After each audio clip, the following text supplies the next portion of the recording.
It was the deadliest single day in Israel's history.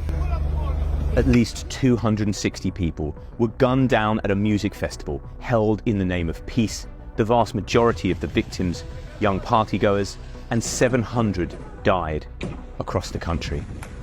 Their Hamas killers came from the sky in paragliders and stormed across the border from Gaza on motorbikes and in trucks, before unleashing a deadly hail of bullets. One young German woman's naked and desecrated corpse was paraded for the cameras by celebrating terrorists and spat on by bystanders. 130 people, including many from the festival, were taken back to Gaza alive to be bartered for Palestinians currently held in Israeli prisons. In total, more than 2,000 people were wounded in the largest surprise attack on Israel since Yom Kippur, almost 50 years ago to the day. This is how Hamas appears to have completely outmaneuvered Israel's legendary security services to unleash slaughter on a day that's being called the country's 9/11.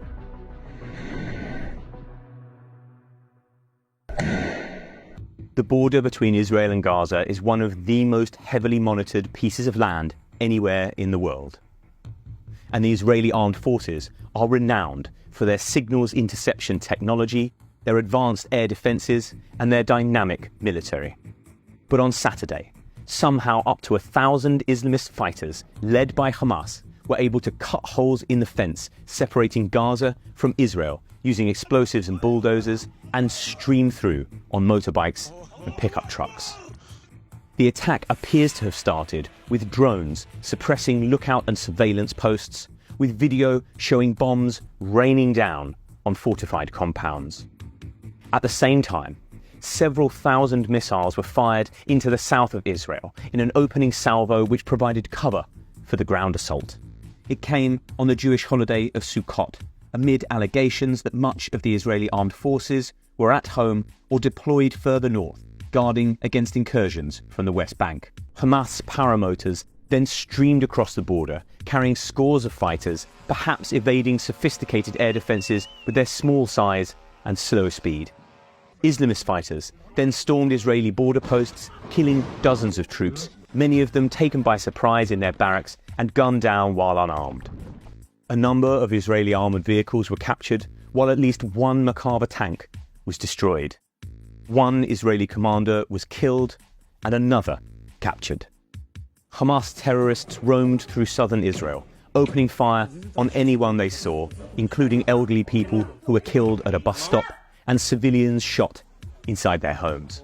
One woman allegedly learned that her grandmother had been killed when a Hamas fighter uploaded a video of her corpse to her Facebook page. Another video appeared to show a man being dragged from his car and having his throat slit on the street. But it was at the Nova Festival, held on farmland near the kibbutz of Reem, where perhaps the most shocking violence unfolded. It is possible the Hamas terrorists stumbled across the event, given its location was a secret and only unveiled to attendees at the last minute. The 3,000-strong crowd had been dancing all night, but early on Saturday, Hamas paragliders descended on the site, with video appearing to capture the moment. At around 6:30 a.m, explosions and gunfire cut through the pounding music.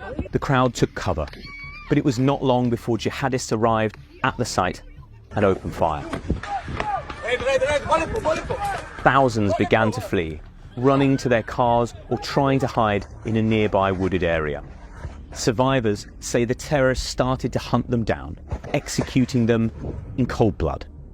One woman, fleeing on foot, told how a young man came to her aid and told her to get in his car, only for him to be shot in the head at point-blank range.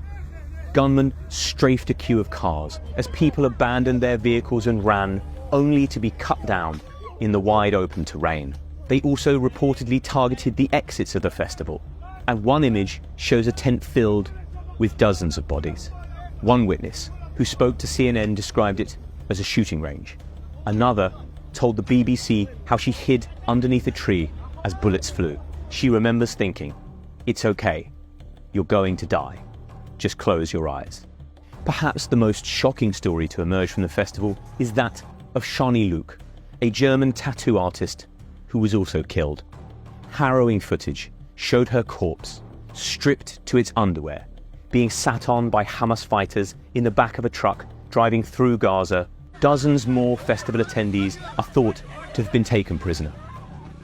One medic called to the area described it as a planned ambush. As people came out of the emergency exits, squads of terrorists were waiting for them and just started picking them off, he told the BBC. By the end of the day, Hamas had infiltrated at least 22 towns and villages, massacring civilians as they went. Thousands of rockets had been fired, striking as far afield as Tel Aviv and Jerusalem, overwhelming the Iron Dome with their sheer number. Israel has promised a massive retaliation. The IDF has begun airstrikes in Gaza, reserve troops have been called up, and tanks are massing on the border.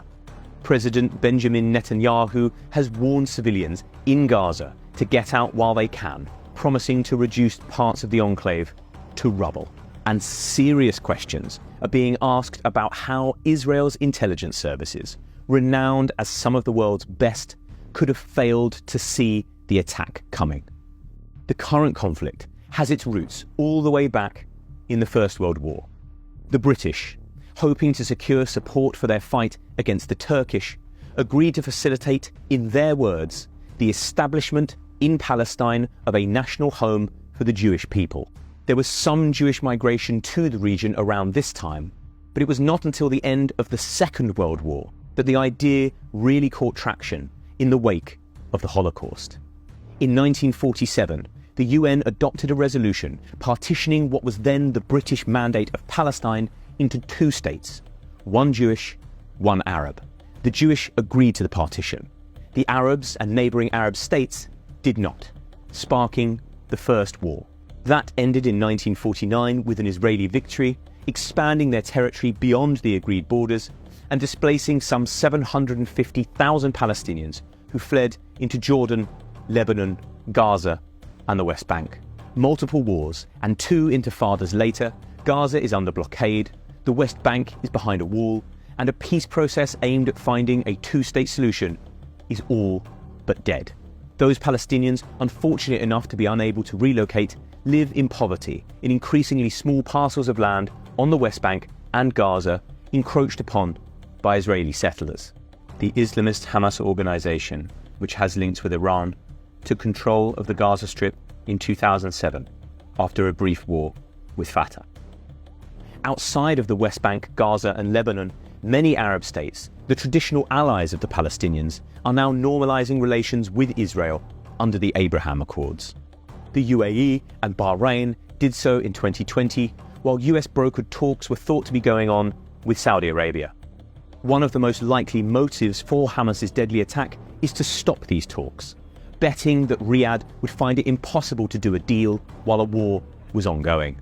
Stopping the talks also benefits Iran, Saudi's nemesis, by keeping the two US allies divided. According to the Wall Street Journal, the Iranians spent weeks helping Hamas plan the attack and gave the green light for it to go ahead a week ago at a meeting in Beirut.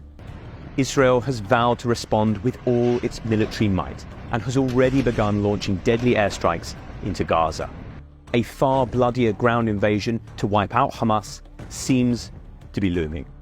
Should fighting break out, it could well drag in Hezbollah, another Iranian-backed militia which controls parts of neighbouring Lebanon, and Iranian proxies in Syria. That raises the prospect of a far more dangerous and wider regional conflict. Any prospect of improved relations between Israel and Saudi Arabia is probably dead.